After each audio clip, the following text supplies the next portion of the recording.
यहाँ पर एक आपको वेक्टर स्पेस दिया है V2 P2 P2R। यहाँ पर आपको एक वेक्टर स्पेस दिया गया है P2R, यानी कि जो पॉलिनोमियल है। P स्टैंड फॉर पॉलिनोमियल, 2 इसकी डिग्री और R इसके कोफिशिएंट यानी कि रियल फील्ड है।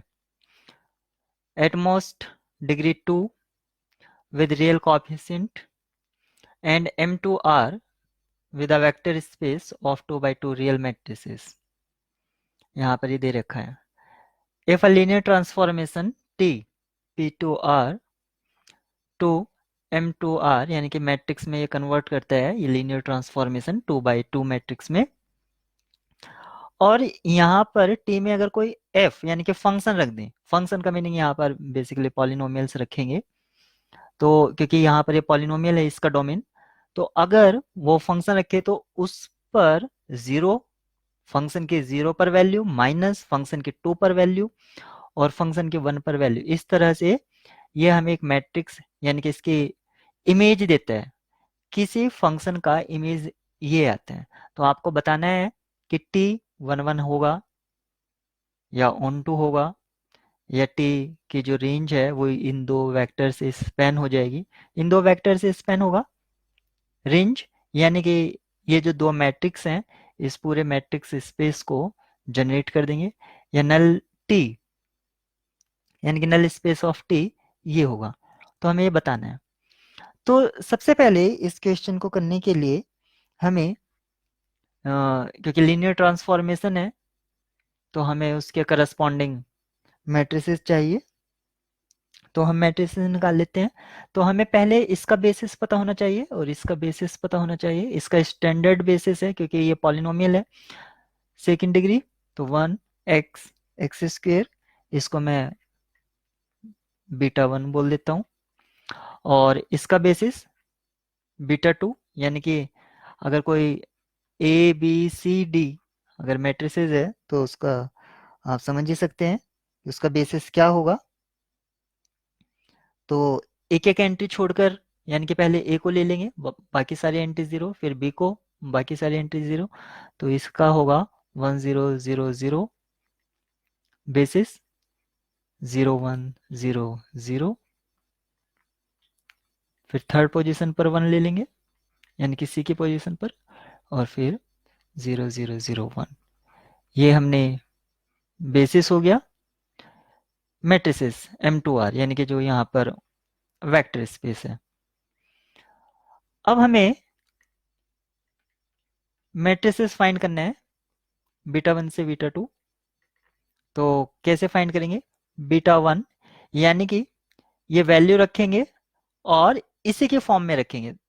1 को हमें रखना है बेसिस के एलिमेंट के हेल्प से, तो 1 plus 0 into x plus 0 into x square, यानी कि ये मेरा 1 जो है एक्चुअली ये फंक्शन हो गया है मेरा, क्योंकि यहाँ पर मैं अब टी ऑपरेट करूंगा तो ये मेरा फंक्शन हो गया है। अब मुझे इस पर टी ऑपरेट करना है, यानी कि मैं 1 पर टी ऑपरेट करूंगा, तो एक्चुअली मैं इस पर ऑपरेट करूंगा।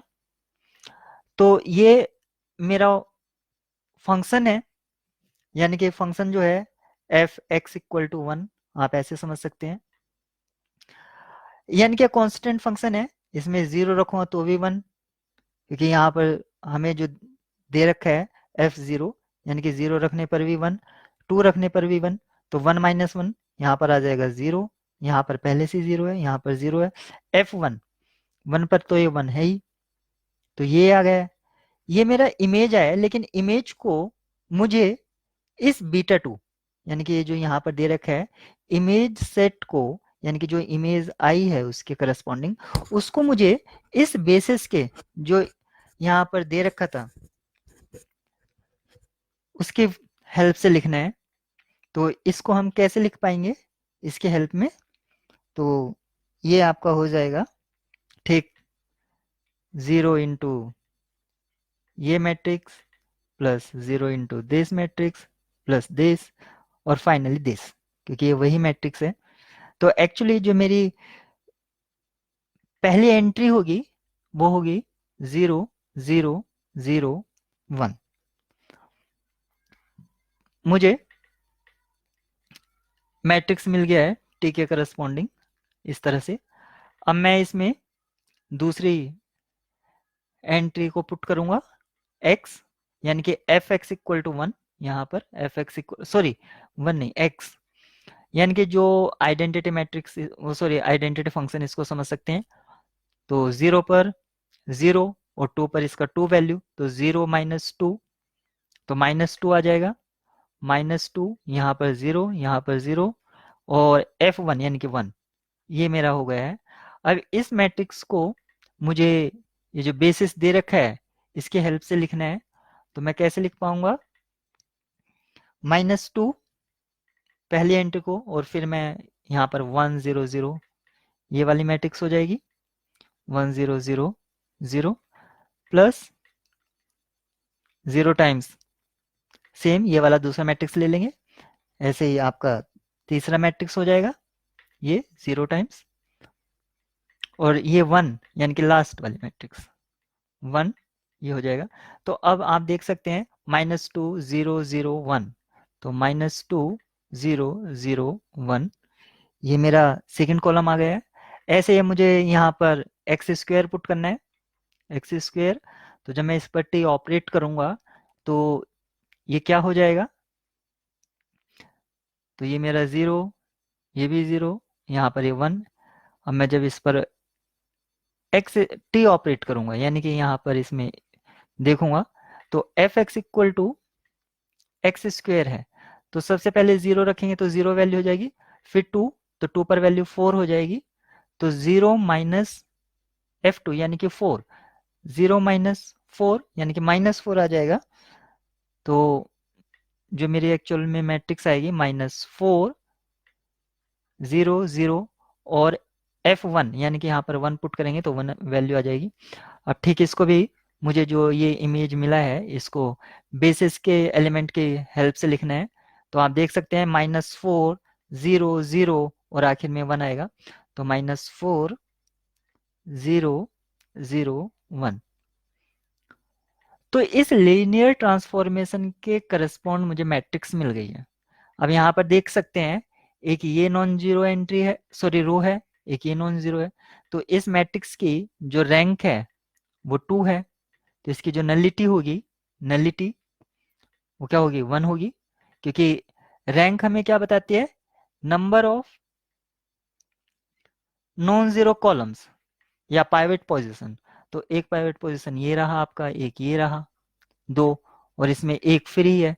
फ्री हमें नलिटी बता देती है, फ्री वेरिएबल या फ्री कॉलम ये है हमारा पाइवेट फ्री, तो ये नलिटी हो गई। अगर किसी मैट्रिक्स की या लीनियर ट्रांसफॉर्मेशन की नलिटी 0 नहीं है, कुछ भी है उसके अलावा, तो वो 1 1 नहीं है। तो इससे हमें ये तो पता चल गया कि ये 1 1 नहीं है, लेकिन यहाँ पर दे रखा है टी इज 1 1, तो ये तो गलत हो गया, नॉट 1 1। तो ये तो चॉइस हो सकती है, लेकिन यहाँ पर क्या है? टी इज ऑन 2, तो ये भी नहीं होगा, क्योंकि यहाँ पर रैंक हमें रैंक और नलिटी ये बता रही है, तो ये भी नहीं होगा। अब हमारे पास दो ऑप्शंस आ जाते हैं, ये और ये। तो अब हमें इन ऑप्शंस को देखना है। तो यहाँ पर आपने जैसे देखा कि ये जो एलिमेंट है -2 को, अगर मैं इस वाले कॉलम को अगर 2 से मल्टीप्लाई करा दूं तो ये वाला आ जाता है। तो ये तो डिपेंडेंट हो गया, तो सिर्फ मेरे पास यही दो इंडिपेंडेंट, आप ऐसा कह सकते हैं, यानी कि दो मेरे पास इंडिपेंडेंट कॉलम है। तो जो इंडिपेंडेंट कॉलम है ये मेरे जनरेट हुए थे इसके और इसके हेल्प से। तो 0 0 0 1 जो मेरा मैट्रिक्स मिला था शुरुआत में, 0 0 0 1, और -2 0 0 1 ये मुझे मिला था इसके करस्पॉन्ड। तो ये स्पैन करेंगे, क्योंकि यहाँ पर आप देख सकते हैं ये लीनियरली इंडिपेंडेंट है, और बेसिस होने के लिए लीनियरली इंडिपेंडेंट और स्पैन जरूरी है। तो ये वाला ऑप्शन मेरा ट्रू हो जाएगा। अब मुझे देखना है कि null T equal to span X square minus 2x 1 - 1। I think ये ऑप्शन मिस टाइप हो गया है, 1 - 1 का तो यहाँ पर ऐसा तो होगा ही नहीं। तो मैं इसको चेक कर लेता हूँ। कि आखिर में ये ऑप्शंस क्या है।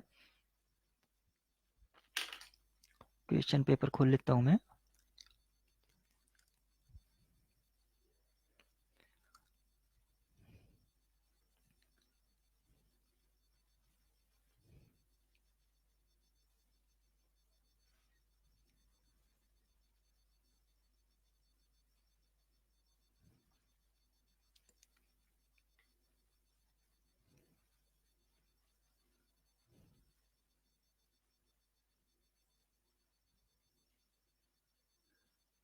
वन माइनस एक्स, तो यहाँ पर जो ये दे रखा है एक्चुअल में वन माइनस एक्स है।